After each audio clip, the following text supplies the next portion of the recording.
Hello, probably no ladies and all gentlemen. Welcome to another exciting edition of KobraCasts. I'll be your host, Dr. Cobra. And as this is quite a long replay, I'm going to speed it up times two for the beginning here, especially because I've been told that it's not terribly interesting in the beginning, but the end is what is to stay for.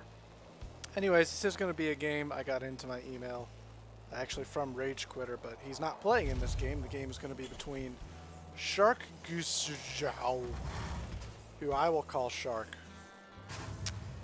and DieStar, or DieStar if you're German. So this is supposed to be a hilarious game in the ending. So, haven't watched it yet, so I don't know what they mean by that, so we'll see. Just a couple announcements while we're still getting started here. You can check the production tab if you want to see these builds.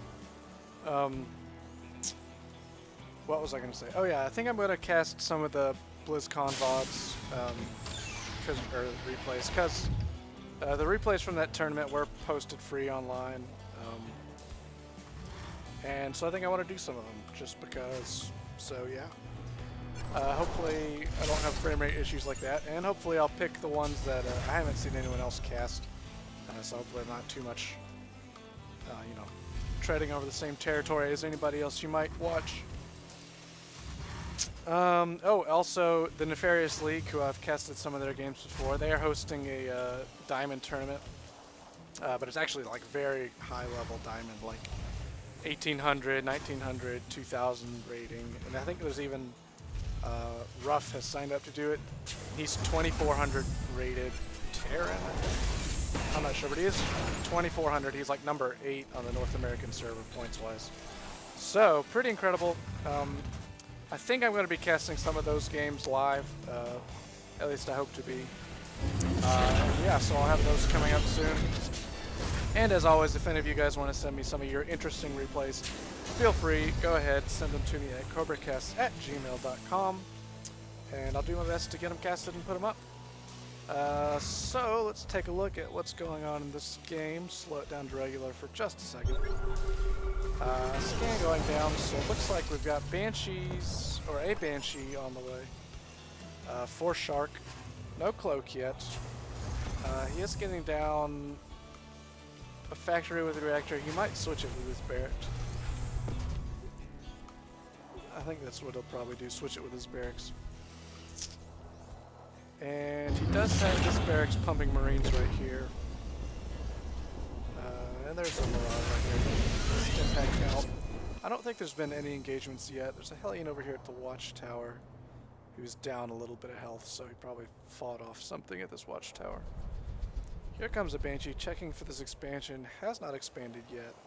Does have that command center on the way.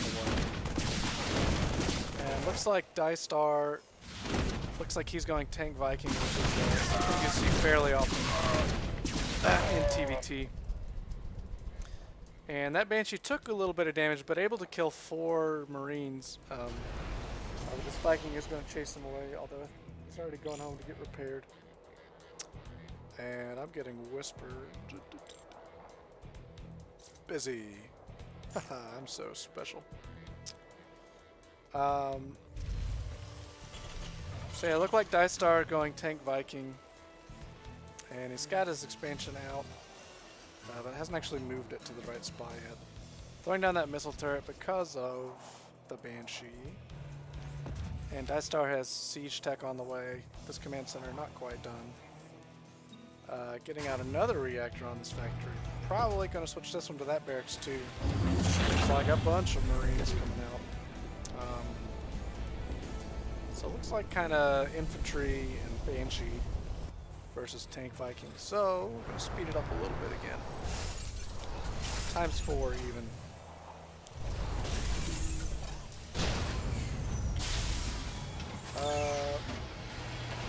I don't know what we missed, but you know what? I don't even care. Let's go back.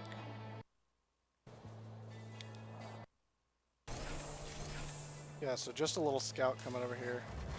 Checking to see if there's expansion left. As you can see, it's coming over here to land, so. This Banshee trying to harass again. I think it got 1 extra kill, but this missile turret was able to push it off pretty quickly.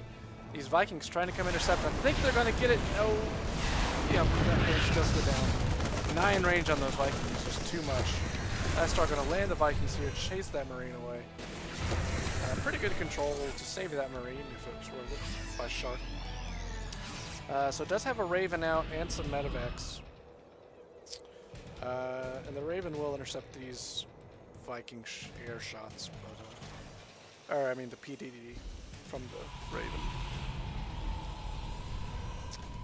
So Shark kind of moving out, just kind of trying to get position here. There goes a scan from DieStar. Just checking to see if this expansion's up and running, see if you could see any tech.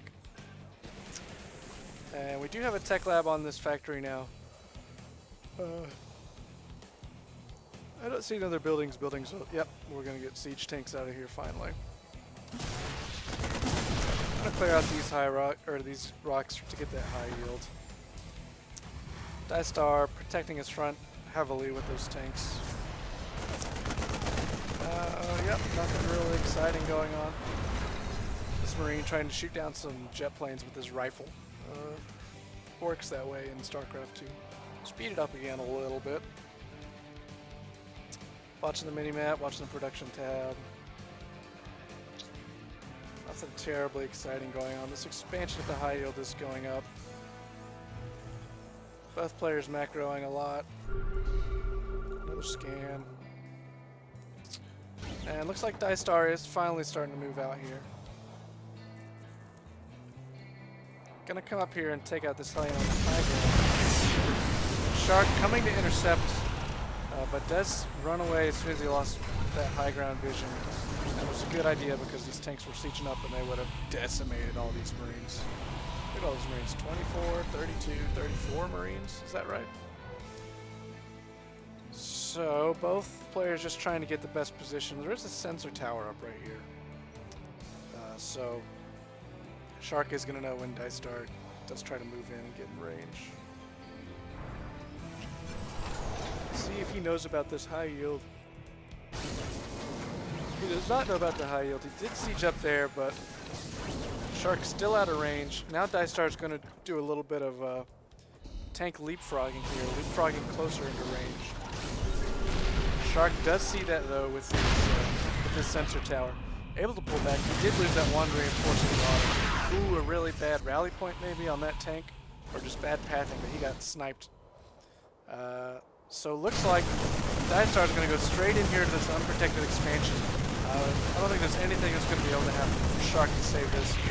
Meanwhile, he's just going to counter straight into DieStar's expansion. Takes out that tank up on the high ground, and he's going to take out this expansion pretty easily. The expansion over here for Shark is gone. DieStar looks like he's going to start pressing up into the main. Expansion still up right now for DieStar. It's going to go down very soon. Shark also pressing up into the main. And DieStar, these tanks are just pounding these buildings quickly. Trying to throw up a bunker to try to help protect, but it's not going to be enough. Taking out all the production facilities right now. And DieStar lifting off all of his barracks. Wow, that's a lot of barracks. He didn't even have that many infantry units. Shark trying to get as many shots off on these as he can. Just getting them burning and then starting to try to attack the next one. So yeah, a bunch of these barracks are going to burn down before they get anywhere. DieStar coming in here, pretty much going to destroy this entire base from Shark. Shark really can't do anything except if he lifts off right now, he might be able to save this command center. But these Vikings will probably be able to shoot it down. His infantry coming in here and trying to do as much as they can to defend, but it's not going to matter. Shark over here, on the other hand, has pretty much killed everything in the main base of DieStar. Couple supply depots left. DieStar landed his buildings out here, trying to produce some Marines, but he is horribly supply blocked, so he's not going to be able to do anything. Does have a couple SCVs left, and he does have enough to build another command center, so he's going to try to run those away. Looks like we're maybe going to have a complete base trade. Ooh, this Marine from Shark does catch some of these SCVs. DieStar really needs at least one of them to survive. I think those are his only... Well, there's one more, but he heals at 9 health. Ooh, the medevac's coming in to heal these SCVs. And DieStar are going to be able to push